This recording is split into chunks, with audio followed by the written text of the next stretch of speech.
Hi, I'm Mike from 1A Auto. We've been selling auto parts for over 30 years.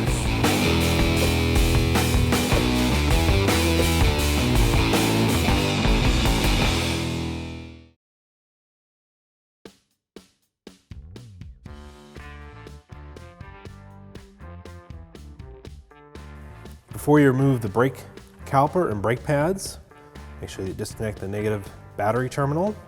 There is an electric brake controller that if the door is opened, the driver's door, or even if you accidentally touch the brake pedal, it will activate the braking system, and potentially you could have the piston come out of the caliper if you've got this disconnected. So you just want to make sure that the negative terminal of the 12-volt battery is disconnected and put aside before you touch the brake system. You need to pop the hubcap off. You can use a large flat-bladed screwdriver or a small pry bar. Just kind of work it under the edge of the hubcap.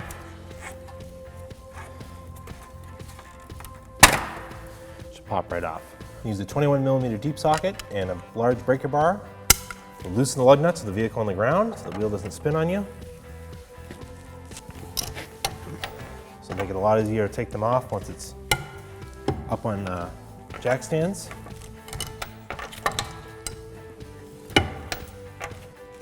Going to raise and support the vehicle. You can do this with jack and jack stands. We're going to use our 2-post lift. Finish removing the lug nuts using the socket. Put the wheel and tire aside. Just going to hold on to the wheel because it wants to fall off once I get this lug nut loose.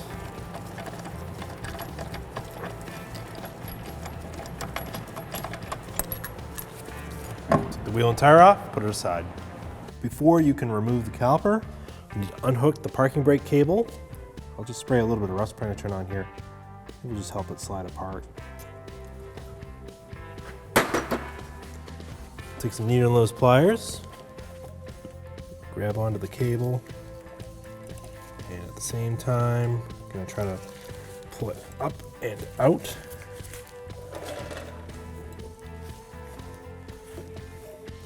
And so you're kind of just popping it out of this little seat where it's sitting. There it is. Pull the cable down and out. So the parking brake cable will just sit like that. You need to remove the parking brake cable from the bracket that's mounted to the rear brake caliper. It has a one-way clip on it. I'm going to spray some rust penetrant on here.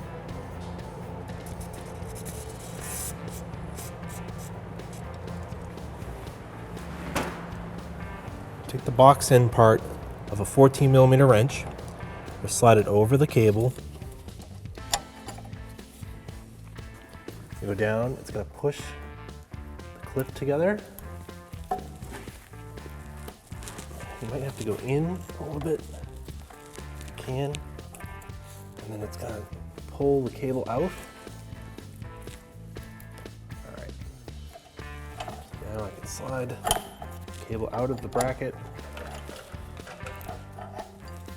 We'll let it hang there. Now I can remove the lower and upper caliper slide pin bolts. They are 14mm. Use the closed end of the wrench. Loosen them up.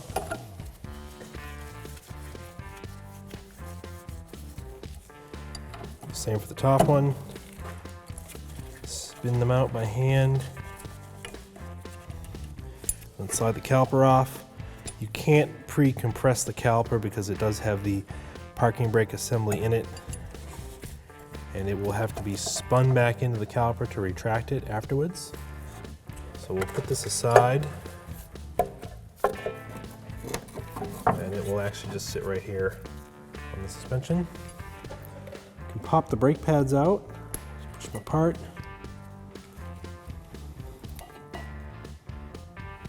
Now loosen the lower and upper bracket mounting bolts. So these are 14mm. Break these free. Might be in there really tight.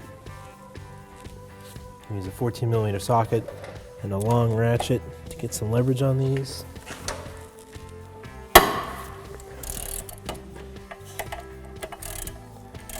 Get that one loosened. We'll loosen the other one.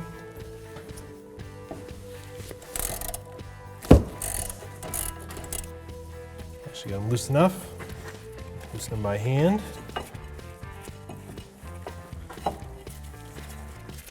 I'll hold on to the bracket so it doesn't fall. Put that aside. And this rotor, it's already pretty loose.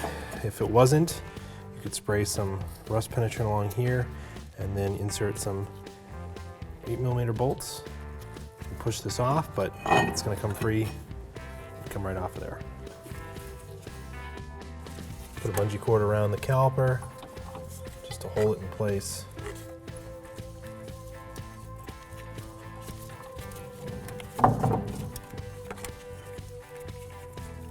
Here's the original brake rotor and pads we pulled from our vehicle. Here's the brand new ones from oneauto.com. Same exact style, solid rear disc, same style pads. These particular ones come with new hardware. This will work great and fit great in your vehicle. So inside your brake caliper bracket sits your pad hardware. These are stainless. If you need to, you can reuse them. Use some brake parts cleaner and a wire brush, and you can clean them up. These have little tabs, so I'm going in one direction. Do the same for both sides. Then you can clean them up with a rag, and they'll work just as good as new for you. If you have replacement ones, you can take a flat-bladed screwdriver, just pop them out. I'm going to pop these out because I do have replacement ones. And you'll want to clean where they sit. So again, brake parts cleaner, wire brush, knock off some of the loose rust. The same for both sides.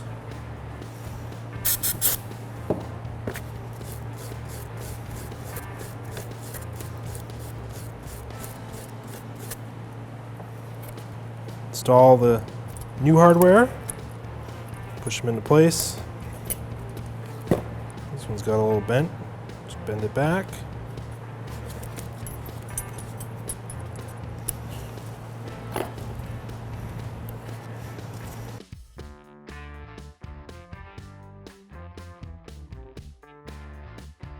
Next, you can check to make sure your sliders are moving nice and freely. This one's moving pretty freely.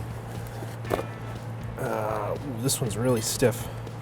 So if that hardware comes out, that's okay. I'm gonna put that aside for now. I'm gonna use a 17mm wrench to try to turn it, get it to move freely.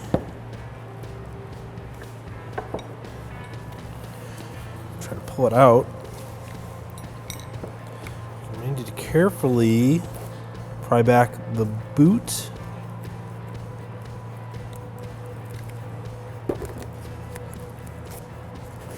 Once it's out of the boot,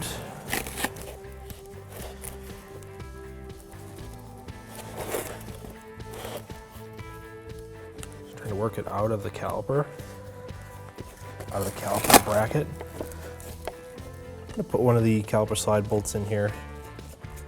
Help give me a little extra place to grab onto. Let's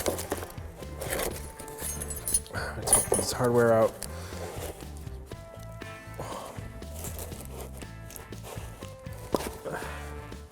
So this slide pin, you can see, is really dry. It's corroded. This should be really smooth. Nice looking metal with some grease on it. This needs to be serviced because it didn't want to move. This one moves really nicely. Usually the ones with the rubber end move a little bit slower, but they will move. And this one didn't want to move at all. It's very difficult to get out. I'm going to clean it with some brake parts cleaner.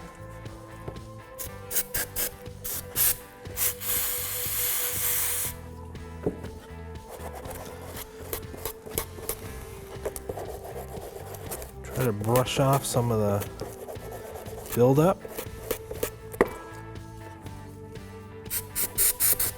Worst case, you'll have to replace this caliper, or at least the slide pin bolts.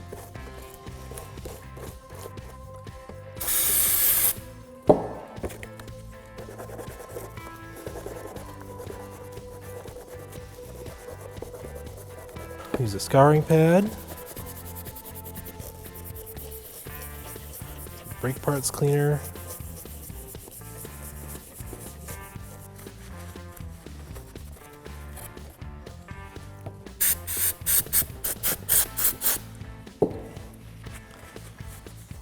That looks a lot better.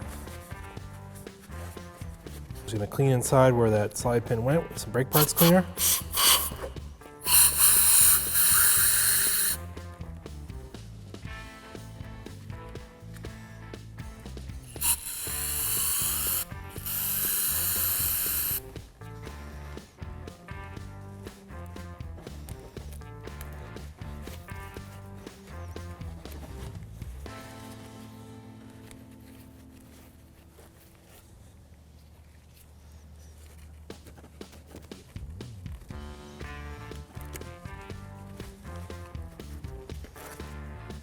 Take some brake caliper grease. Grease up this slide pin. Push it back in.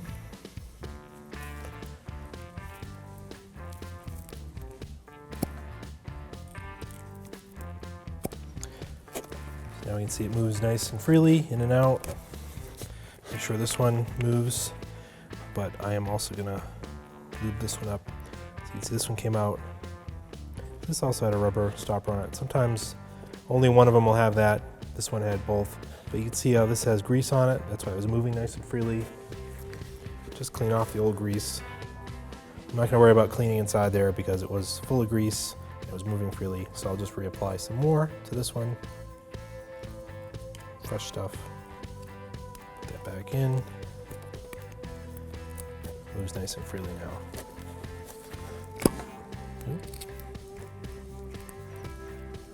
Much better. Push these clips into place. This is ready to be reinstalled on the car. I'll reinstall the rotor backwards. Just spray it with brake parts cleaner to remove the oil that it shipped in so it doesn't flash rust.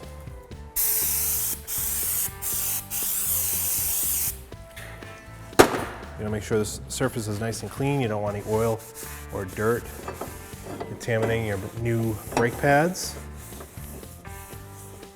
So I'll just touch the edges and flip it over. Doesn't matter where this is installed. I'll put one of the lug nuts on here so the rotor doesn't flop around while I'm trying to reinstall brake caliper bracket, and spray down this surface to get rid of the oil coating with brake parts cleaner. At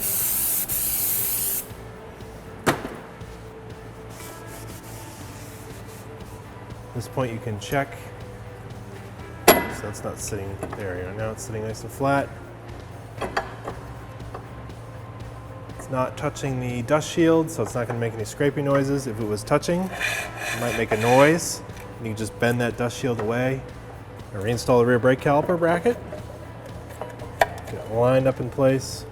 Get the bolts in my hand. Get them threaded in by hand first. You might have to move the bracket around. Same for this one.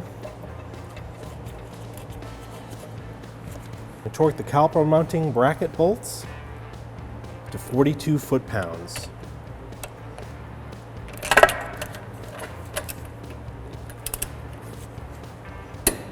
Once it clicks, you're all set. We'll do both. Just give the brake pads a quick spray of brake clean. You don't need to soak them. Just want to make sure there's no grease or oil on there. Take a little bit of caliper grease and you put it on the ears where they'll slide in the caliper hardware.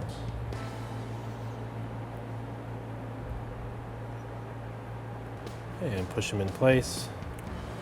So the wider part of the pad goes towards the outside. Push them in place. Same for the outer pad.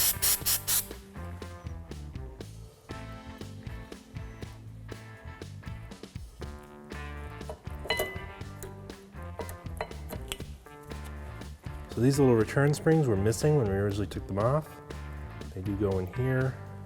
These little pins right here. They just help keep the pads from rattling. Just sit like that. You can unhook the caliper.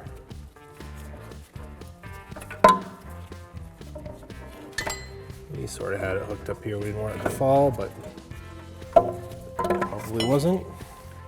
Now, to compress this caliper in, there is a special tool that goes in here to turn it. I'm just going to use some needle nose pliers. Take a little longer, but it should work.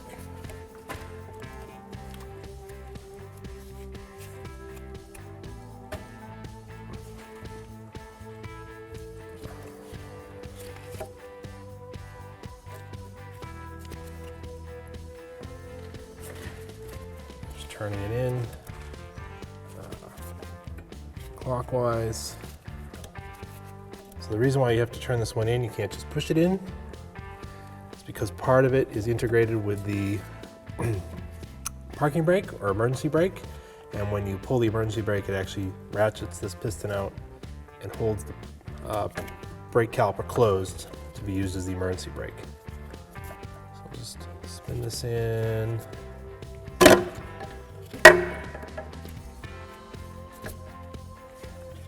Pretty freely. That looks like it's right touching the edge of the seal, so I think that's as far in as it's going to go. So I'm just going to make sure that this faces like that. So with this, oops, I'll make sure I don't loop the hose around. So what's going to happen, there's a pin here at the bottom of the pad. The pin's going to sit in that space here. That's why you have to have this basically up and down vertically. So slide it in place. I like to push the caliper slide pins a little bit. That'll sit in place. I'll get the bolt started. Get the other bolt started. I torque the upper and lower caliper slide pin bolts to 25 foot-pounds.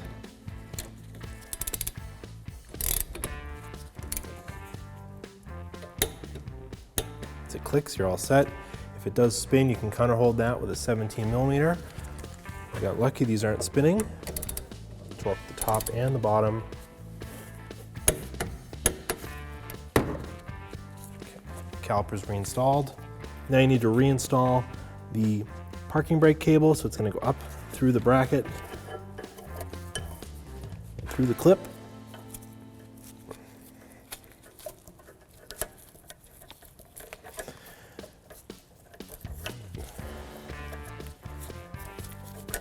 Come on. There it is. Need to get it up into this bracket here. I'm going to have to pull it with some needle nose pliers. I'm going to pull it up and then try to pry it over my little pry bar. Not quite.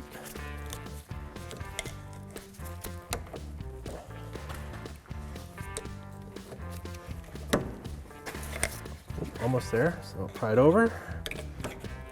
Taking kind of a bear, but once it pops in place, it'll lock in, and you're all set. We'll take our lug nut off that we had on here to hold the brake rotor in place.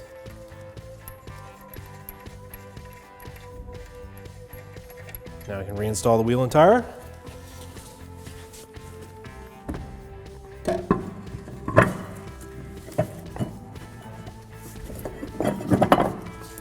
Get it up in place. Try to get this, try to get them centered as best you can. These lug nuts do have a shoulder on them. The wheel is both hub centric and then lug centric, so the lug holes are a little bit wider. And as you turn these in, they're going to center themselves. So get them started by hand. Get this one in as far as I can go. And then reinstall the other 4. So get these all threaded in by hand. You take the socket and just snug them up. And put the vehicle on the ground. Torque the lug nuts. Now torque the lug nuts to 76 foot-pounds in a cross pattern. Once it clicks, you're all set.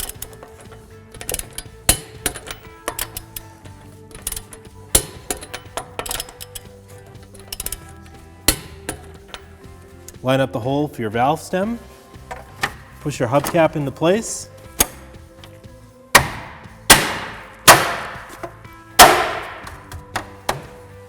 Thanks for watching. Visit us at oneauto.com for quality auto parts, fast and free shipping, and the best customer service in the industry.